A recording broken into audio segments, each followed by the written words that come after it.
Have you ever heard of the infamous Black Beast caricature? It falsely portrayed black men as savage beasts preying on white women. But brace yourself for the truth. During slavery, white women were deeply involved in the exploitation of black slaves, just like their male counterparts. So how did this twisted theory come about, and how far from reality was it? As we delve into a hidden chapter of human suffering, prepare yourself for appalling yet crucial incidents, learning about which is essential for understanding and dismantling the mentality that permitted their occurrence. It's a story deeply ingrained in our collective consciousness, but what if I told you the truth was diametrically opposite? Welcome to a dark, untold chapter in the history of slavery.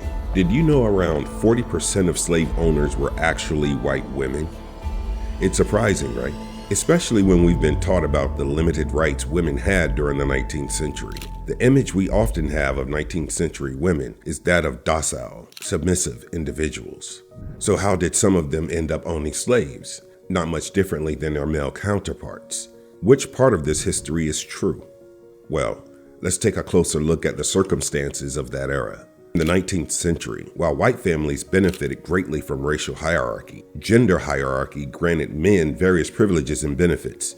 Women, on the other hand, had limited rights. Before the Civil War, women didn't even have the right to vote. Socially, men were considered the heads of households, while women were expected to be the center of the home. But here's the catch. Women were essentially seen as property themselves, just a step above the slaves. Their freedom and mobility were severely restricted. They couldn't even travel without a male companion. Abuse was often considered normal and a way to control women. Women were expected to be obedient, cheerful, and above all, faithful to their husbands, even as those same husbands often engaged in sexual relations with both white women and the female slaves. Married women also had limited rights to own property due to the Coverture doctrine, which essentially erased their legal existence once they married. Under this doctrine, a woman's property automatically became her husband's upon marriage, and legally, the couple was seen as one entity belonging to the husband. They couldn't enter into contracts or even sue without their husband's consent. In the antebellum South, white women were confined to domestic roles, lacking access to education and job opportunities. Their autonomy was heavily curtailed by both societal norms and legal restrictions. According to Catherine E. Beecher's A Treatise on Domestic Economy, a woman's primary role was within the home, solely dedicated to fulfilling her duties as a wife and a mother. Any aspirations for personal or professional fulfillment beyond domestic life were dismissed. Stephanie McCurry, in her books Woman's War and Confederate Reckoning, draws parallels between the Coverture doctrine and the authority slave owners exerted over their slaves. This legal doctrine, which treated married women as essentially the property of their husbands, mirrored the control slave owners had over their enslaved labor force. Although some progress was made with the Married Women's Property Acts enacted in various states between 1839 and 1860, these measures provided only limited property rights to married women. However, their effectiveness was often undermined by restrictive conditions imposed by their husbands, leaving women with little real autonomy or economic independence. How did some of these women transition from being oppressed to becoming oppressors themselves? Let's delve into the horror suffered by the black male slaves at the hands of their white female enslavers. Have you ever wondered how some women, themselves subjected to oppression, could turn around and perpetrate the same cruelty onto others? It's a perplexing question that reveals the complexities of the human behavior and the systems that shaped it. There are several explanations for this phenomenon. One major factor is that they were conditioned to internalize the dehumanized status of slaves. Additionally, given their limited power and agency, they sought to exert control and assert some semblance of power, which the institution of slavery provided. Many of us are aware that George Washington owned slaves who tended to his Mount Vernon home. However, less people know that his wife Martha was responsible for a significant increase in the slave population there. When they married in 1759, George had around 18 slaves, whereas Martha possessed 84. While the quantity of slaves she owned may be extraordinary, the fact that white women like her participated in the ownership and brutal exploitation of black slaves was not uncommon. In fact, Many of these women were not just passive owners, but also active and often violent participants in the gruesome slave trade. Moreover, a woman's ownership of slaves often correlated with her prospects of securing a favorable marriage partner. However, the legal landscape changed after marriage, as the Coverture doctrine required women to relinquish their property to their husbands. To maintain control over their slaves and assert authority, women went to court to retain legal ownership, a crucial means of preserving their autonomy and manifesting power. But how did women navigate around the constraints of coverture? According to Stephanie Jones-Rogers, Southern families devised various strategies to bypass these legal restrictions. One common approach was to transfer property to daughters or other female relatives under conditions ensuring its separation from marital assets. This practice, akin to modern prenuptial agreement, allowed women to maintain control over property acquired before or during marriage. Through documents like deeds of trust, deeds of gift, and wills, wives could assert control over their property and finances. They could even petition the court to establish separate marital estates if their husbands displayed irresponsible financial management, such as overspending or accumulating debt. In essence, while constrained by societal norms and legal frameworks, women found ways to navigate and even manipulate these systems to exert control and maintain autonomy in a patriarchal society. So, two parallel worlds existed side by side. On one hand, a system of pure patriarchy, where men held all the power and authority. On the other, the lesser-known realm of white women wielding significant legal and financial sway. Despite societal expectations, many of these women were active participants in the slave trade, conducting transactions from the comfort of their own homes. They were so active in it that they had carved an entire market of slave wet nurses. You see, for these women, the demands of childbirth and childcare were akin to a form of servitude within their own households. To lighten their burdens, they employed enslaved black women as wet nurses, allowing them to participate in social events while their newborns were cared for. Statistics revealed that a typical female slave owner legally claimed ownership of around 10 or fewer enslaved individuals. These women often inherited or purchased slaves, perpetuating a cycle of exploitation that defies conventional narratives of innocence and docility. But let's not overlook the darker aspects of this narrative. The institution of slavery necessitated a culture of violence, and white women were not exempt from it. Some viewed violence as a means of control, while others indulged in sadistic tendencies, inflicting unimaginable suffering on their enslaved subjects. Take, for instance, Marie LaLaurie from New Orleans, whose heinous acts against her slaves became a scandal for the local community. Now, violence against slaves wasn't big news back then. For it to merit as a scandal means it was way beyond the acceptable level. She was a married woman, a mother of two. But her motherly instincts couldn't stop her from torturing the enslaved individuals under her control. In many cases, the sexual abuse and exploitation was as pervasive in women slave owners as it was in men. From their childhood, women learned about the power and authority as white people, and they became aware of the roles they could play in sustaining the institution of slavery. Imagine facing a multitude of challenges simply because of your gender, yet still finding the resolve to wield extraordinary power as a white person. In the midst of enduring oppression within the confines of a patriarchal society, these women not only dictated the lives of those they owned, but also played a pivotal role in perpetuating the institution of slavery. What's more, the active role played by Southern households was not limited to just participation. They also reproduced the slave society to sustain this oppressive system. Picture this: wealthy white women acquiring more enslaved individuals and compelling them to reproduce, essentially treating human beings as mere tools for their economic gain. One such heartbreaking example is Henrietta Butler, coerced into sexual relations with enslaved black men to bear children, only to be further exploited by nursing her mistress's child. But the exploitation didn't stop there. Many wealthy white women, running brothels with a mix of male and female slaves, further perpetuated the cycle of abuse and degradation. And then we uncover a dark and unsettling chapter in the annals of slavery: sexual abuse. While it's often perceived as a tool wielded by patriarchy, the truth is far more sinister. In the history of slavery, sexual abuse transcended gender stereotypes. It wasn't just about exploiting delicate and meek creatures. It was about asserting power and control. While much has been documented about the abuse of black women by white men, accounts of abuse by white women against black men are tragically sparse, hidden in the shadows of history. As discovered by Thomas E. Buckley in his study of divorce in antebellum Virginia, 99% of Virginia's divorce petitions during 1786 and 1851 were based on interracial adultery. 23% of these petitions were filed by white men. Moreover, mixed-race men particularly were the target of sexual exploitation by both men and women.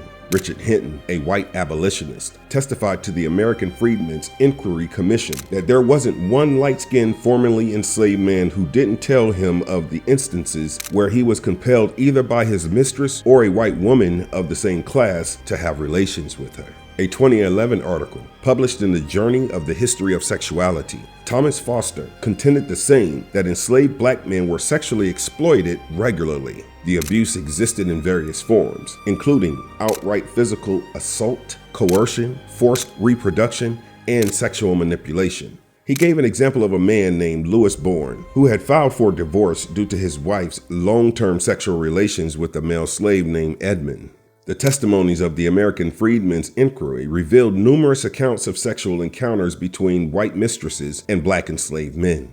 Given the power dynamics and the limited agency of the men involved, it's evident that most of these liaisons were not consensual. White women who engaged in slave trade weren't just participants, they vehemently opposed abolition efforts. They expressed loyalty to Confederate authorities and even sought compensation when slavery was abolished in the District of Columbia. Many relocated their slaves away from the war-affected areas, and after the Civil War, negotiated exploitative labor arrangements with newly freed black individuals. Reflecting on these distressing truths forces us to confront uncomfortable questions about the depths of human depravity and the oppressive systems that sustain it. Understanding these historical facts and acknowledging the complexities of human behavior are essential steps towards building a more just and equitable future. Now, let's unpack the pervasive image of black men as brutish savages who posed a constant threat to white women. Where did this stereotype originate, especially considering the oppression and subjugation black men faced at the hands of white women? Surprisingly,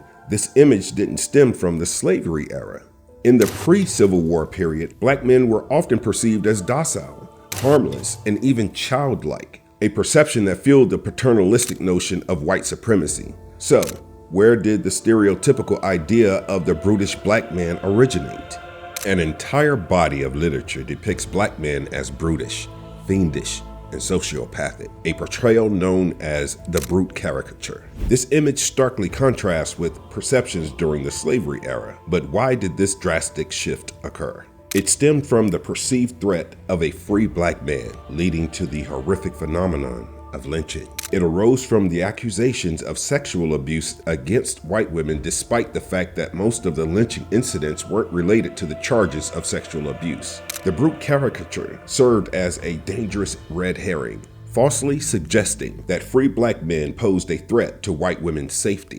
Lynchings, used as a tool for social control, instilled fear in black communities, sending a chilling message to conform and stay submissive. Any attempt by black individuals to advocate for social equality only fueled the flames of racial violence and oppression. For many white supremacists, lynchings were seen as necessary to maintain the racial purity of the white race, particularly white women. Merely engaging in friendly conversation with a white woman could cost black men their lives. During the radical Reconstruction period, white writers propagated the myth that slavery had suppressed black men's animalistic instincts, painting them as inherently criminal and savage. One such writer, Thomas Nelson Page, further perpetuated this narrative, describing the new issue of blacks born after slavery as lazy, thriftless, intemperate, insolent, dishonest, and without the most rudimentary elements of morality.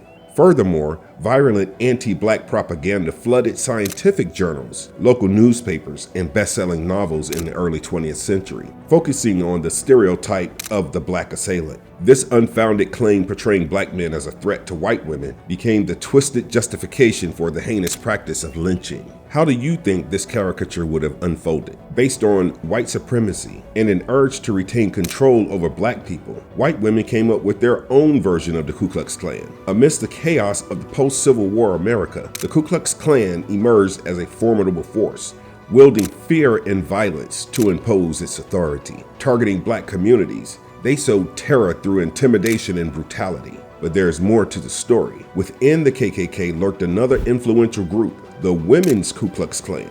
Comprising of white Protestant women, this secretive faction exerted its own power behind the scenes.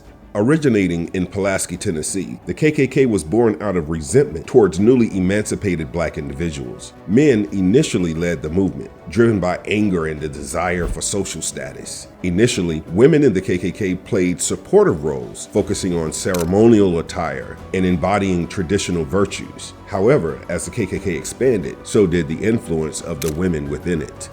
Enter the Women's Ku Klux Klan, a distinct but interconnected group that emerged from within a male-dominated KKK. Empowered by the feminist movement, these women found purpose within the Klan's ideology. Although marked by internal conflicts, the WKKK gained official recognition in 1923 in Little Rock, Arkansas. It rapidly spread its influence across the nation, particularly in states like Arkansas, Ohio, Pennsylvania, and Indiana. Just like their male counterparts, the Women's Ku Klux Klan had a structured system that resembled the hierarchy of the Roman Catholic Church. While the male KKK often resorted to physical violence, the WKKK usually avoided it, except for a notable incident in 1924 where women carried clubs and caused injuries. This less aggressive approach led many to overlook their influence, but the WKKK was a formidable force nonetheless. These women were skilled manipulators, using their social status to spread propaganda, sabotage opponents, and organize boycotts. They seamlessly integrated Klan beliefs into everyday life, from schools to community events. What made them stand out was their ability to blend in with small-town America.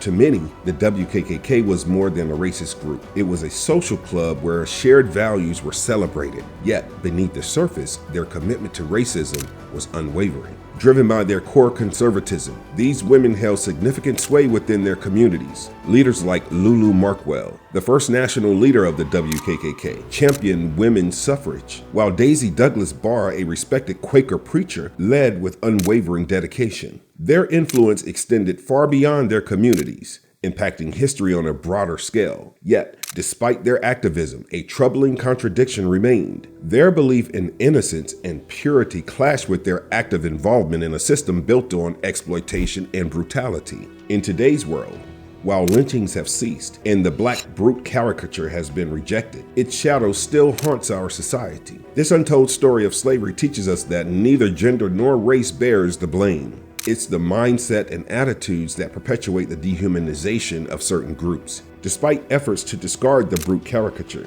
stereotypes about black men persist. You must have seen some people still associating crimes with people of color. These biases aren't just held by individuals, but are deeply ingrained within our systems, leading to disproportionate incarceration rates and expedited trials for black individuals compared to their white counterparts. It is said that absolute power corrupts absolutely, but I believe that any power can corrupt absolutely.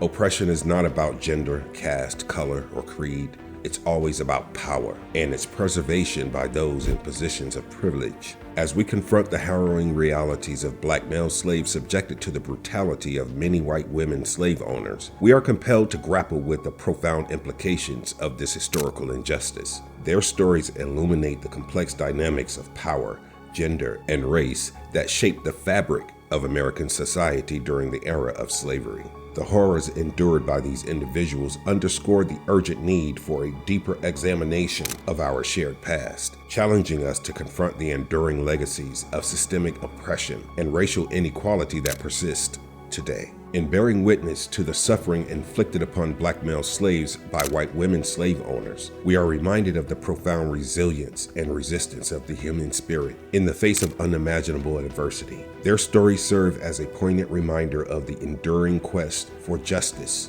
and equality, inspiring us to redouble our efforts in the ongoing struggle for a more inclusive and compassionate society. As we reckon with this painful chapter in history, may we honor the memories of those who suffered unjustly and strive to build a future rooted in empathy, understanding, and respect for all.